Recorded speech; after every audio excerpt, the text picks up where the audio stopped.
Hey y'all, this is Brooke from the Eastgate Branch of the Chattanooga Public Library.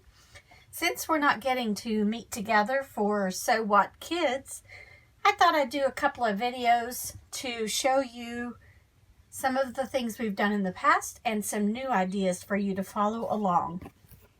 The first thing you're going to do is go online to dreamalittlebigger.com and look for the Piggy Pouch pattern. It's a free download and public domain, so you don't have to worry about downloading it and using it. Next, you're going to look for some felt or any other stiff fabric that you might have, and you're going to cut it out in the shape of a pig from that pattern. Next, you need to locate some thread and a needle. And then we're going to get started on the project. What you want to do is take your material. You might want to make a pattern out of cardboard, or you can just take the pattern from the regular paper that you've printed. And you want to cut out 2 copies of the pig so you can have a front and a back. The next thing you're going to want to do is take a pencil or a marker, or you can just freehand it and draw a slit right in the middle.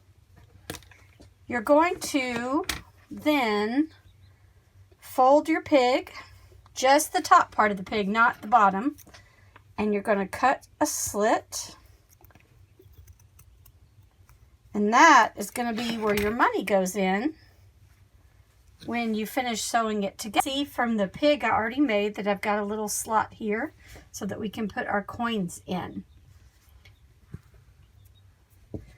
Next, we're going to take our needle, I can pick it up here, and our thread. Now, if you have it, you're going to want to use thread that is a little closer to the color of the pig. Even just white would work. But I'm going to use some darker thread so that you can see while I'm sewing. So I'm going to pull that out and cut it. You're going to want to pull the thread out as long as your finger where you're holding it to your elbow. And then you're going to want to double it. So I'm going to take that amount and I'm going to double it.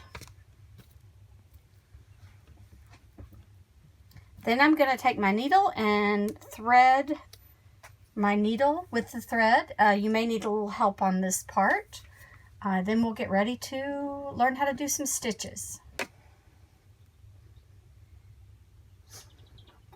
If the end of your thread frays a little bit, so that it's split into more than one piece, you're going to take your scissors and cut it. Then we are going to take our needle and try to thread it. Once you get it threaded, you're going to tie a knot on the end. See if you can see that. You're going to just wrap it around and do a regular knot like you normally would.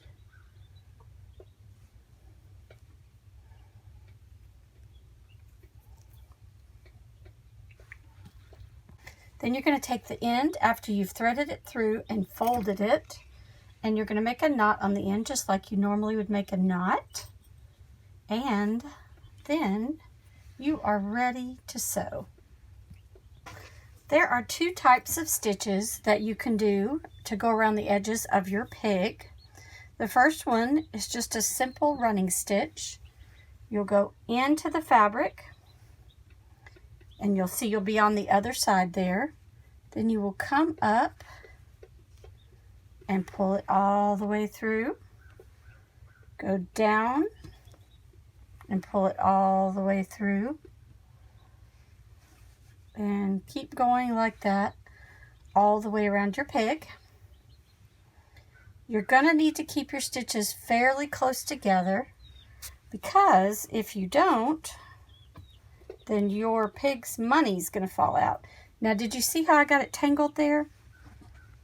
What I'm going to do is just sort of pull it back out so it's loose and pull it back through slowly so that we don't have a little knot there. Now, if you happen to do your stitches really big,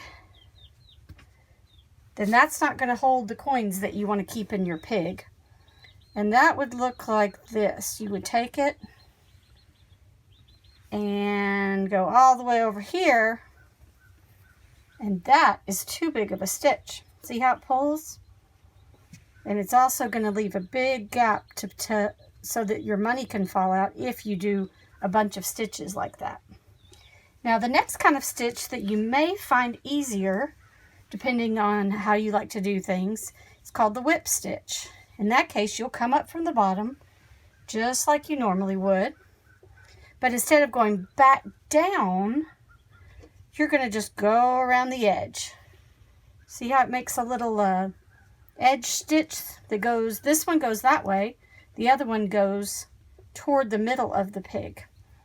So then you'll just go up and back underneath, go up again, and just continue all the way around the pig. Now, if you happen to make a mistake, what you want to do,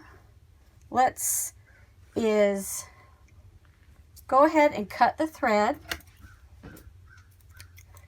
and you can pull out whatever stitch that you don't like. So I'm going to try to get it so you can see it. I'll take that needle and pull the stitch out.